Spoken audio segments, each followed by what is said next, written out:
Friend, this time we're talking about motivation. And the first thing that I'd like to open your mind to is the idea that consumers don't necessarily buy products. What they buy is solutions to internal tensions.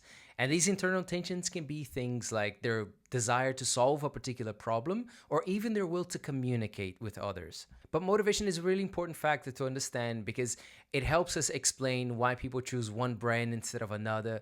It allows us to understand why price isn't always decisive and why people would go to extremes in order to buy a certain product. But first things first, what is motivation? In a really simple, concise manner, motivation is the internal process that energizes, directs, and sustains goal-oriented behavior. Now, there are many different perspectives through which we can understand motivation in the context of consumption and also concepts that are associated with it. So, the first distinction that I'd like to make to you is the difference between needs and wants, which is something that students often get confused. So, let's make that really clear. The first thing is needs. What is a need? A need is like a basic human necessity for well-being or functioning. So this can include things like hunger, the need for safety, for shelter, for social belonging. And probably when I was saying these terms, you thought about Maslow's hierarchy of needs, right? I'm sure you've covered this in other courses and so on. Now, here's one thing that I'd like to make clear. Whenever you see a concept, a theory, reflect with yourself three things. The first thing is who wrote it? The second is where they wrote it. And the third is when they wrote it. The Maslow's hierarchy of needs is widely adopted, is very, very highly cited. However, it's very important to make clear, the first publication was actually in 1943 in a paper titled A Theory of Human Motivation. And then later on in 1954, it was expanded in a book that Maslow published called Motivation and Personality. But again, we're drawing back to the 40s, to the 50s. Of course, there's some basic needs like hunger, thirst. They are constant because we are biological beings and we need to satisfy those needs, no doubt. However, the structure of these needs, their hierarchy, the logic of fulfilling one to then fulfill the other, and the priority that these needs have, we cannot say that they are the exact same globally. So what I'm trying to say is that there are many other models that you can also adopt when you're trying to understand human needs. For example, you have the ERG model, the McClelland's theory of needs or self-determination theories. There are many different other models and theories that you can also use to understand human needs, okay?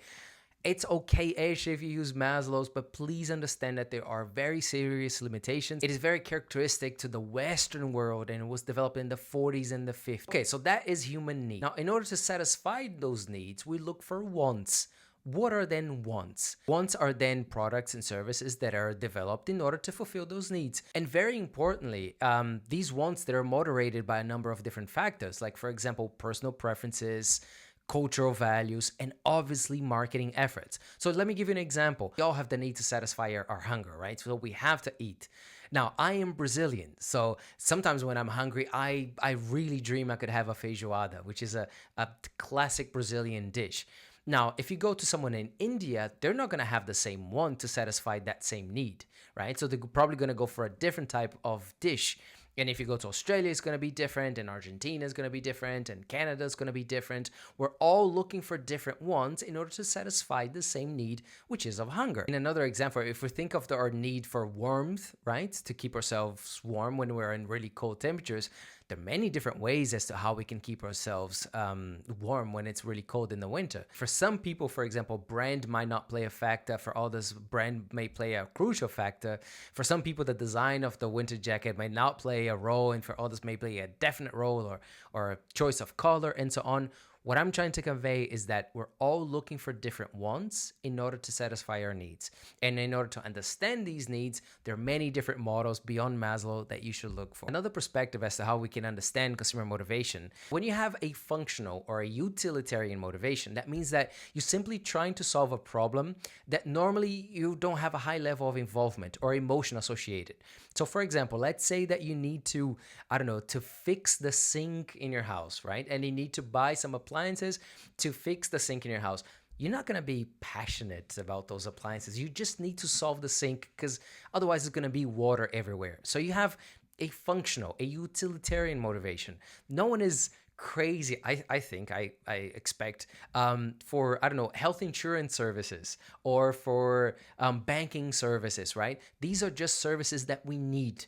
They serve to solve a particular problem that are relevant to us, but not necessarily we have a high level of involvement, and we don't seek fun with it. No one enters the bank or signs a health insurance contract to have fun, right? It's just simply to solve a problem. So in that case, the motivation is functional, it's utilitarian. On the other hand of that spectrum, we have emotional motives or hedonic motives. Now, in these types of motivations, we seek pleasure, we seek hedonism, right? So we want to be entertained, we want to enjoy it. So normally when we, for example, go to a restaurant, it's not just about the meal itself. We want to have an experience. We want to taste something good. When we go to a theme park, when we go to a concert, when we're having a drink, in all of those, the consumer, of course, that if you're going for a drink, theoretically, you could say that you're satisfying a need for thirst, but you go into a pub in order to have fun, right? And you want that beer to be cold and really tasty and so on, because you have an hedonic motivation. So we can either look from a perspective of functional or utilitarian, or we can also look for emotional and hedonic. And this has several implications. So for example, when you're looking at website design, right? So if I have a website for a bank or for a health insurer, I'm not going to put distractions, because no one goes to that website to spend time and to have fun.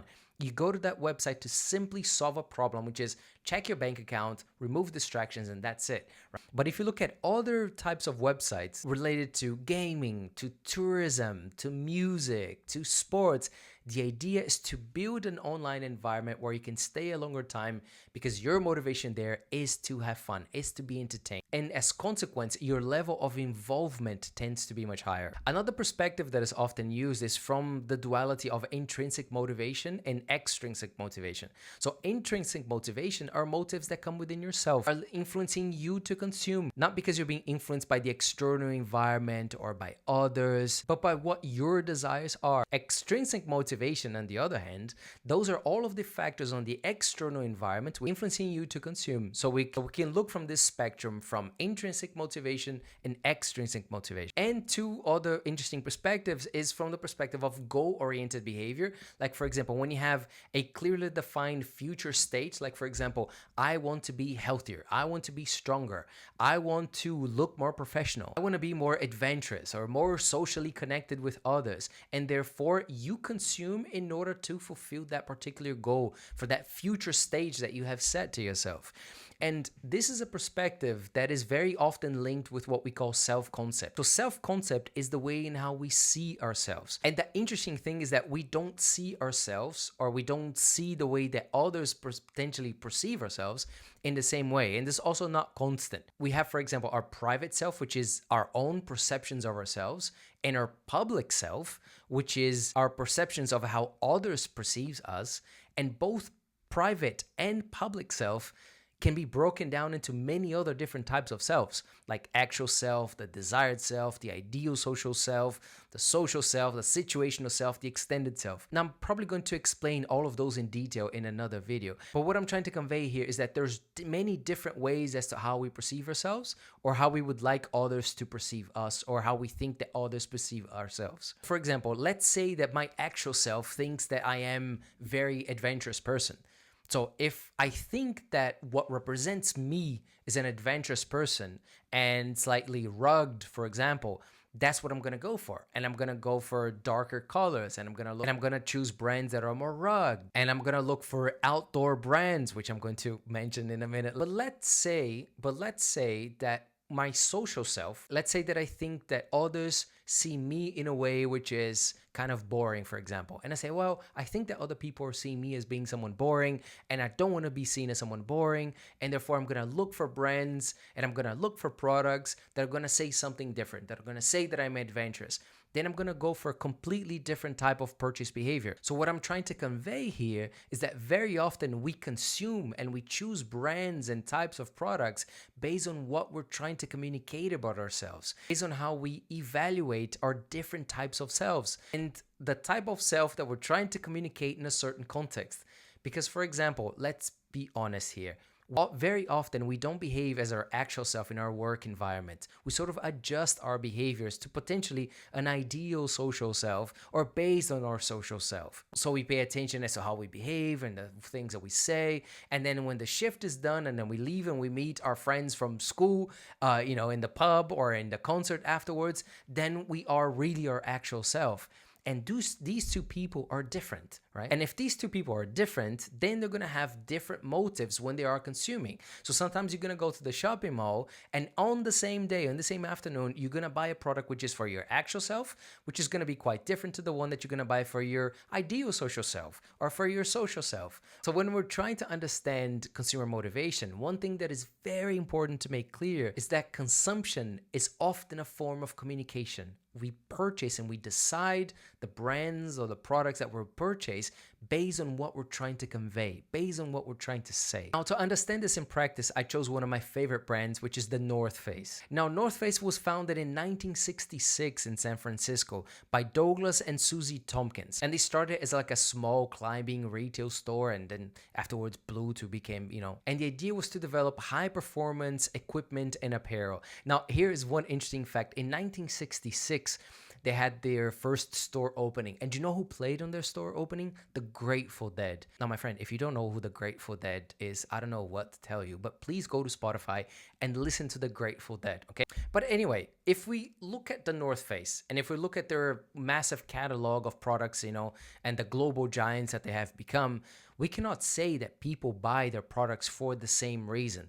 People are going to have different motivations and they're going to buy for different perspectives. For example, some people might buy it, for a functional motive.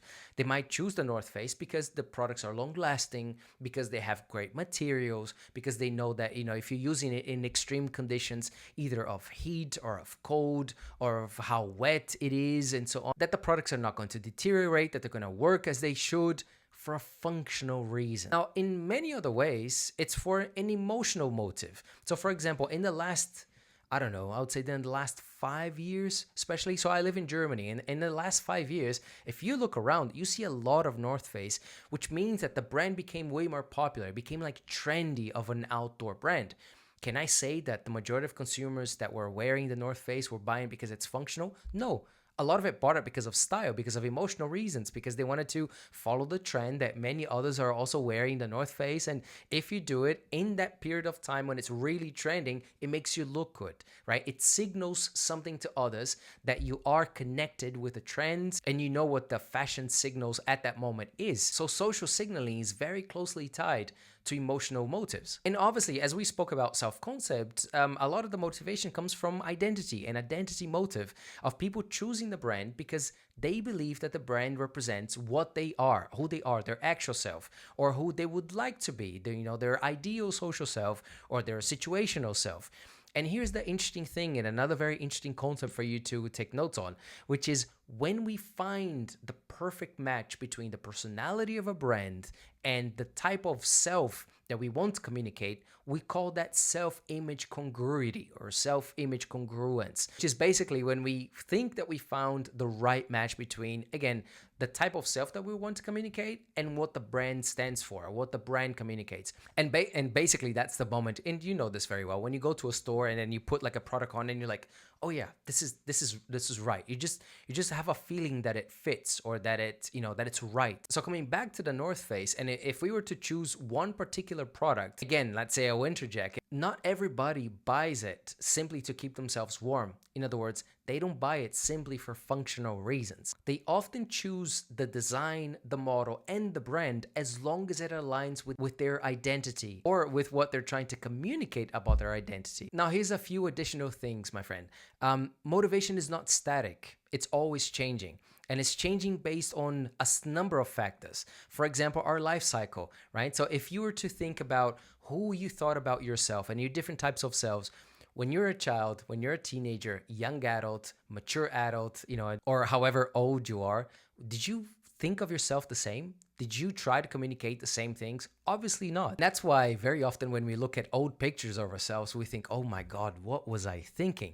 But at that time, it made sense. Our perceptions change, and therefore our motivations are permanently changing. Beyond us, the brands and the products, they're also changing. So if we think of those classic stages of the product or the company life cycle, from introduction, growth, maturity, decline, we don't see the products in the same way. The brands tend to be way more fresh when they are in introduction or growth stage in comparison when they are in the maturity stage. Even worse, in their decline stage. Why? Because when the brand reaches the maturity stage, we've seen it everywhere. We're very well familiar. We know exactly what it's about.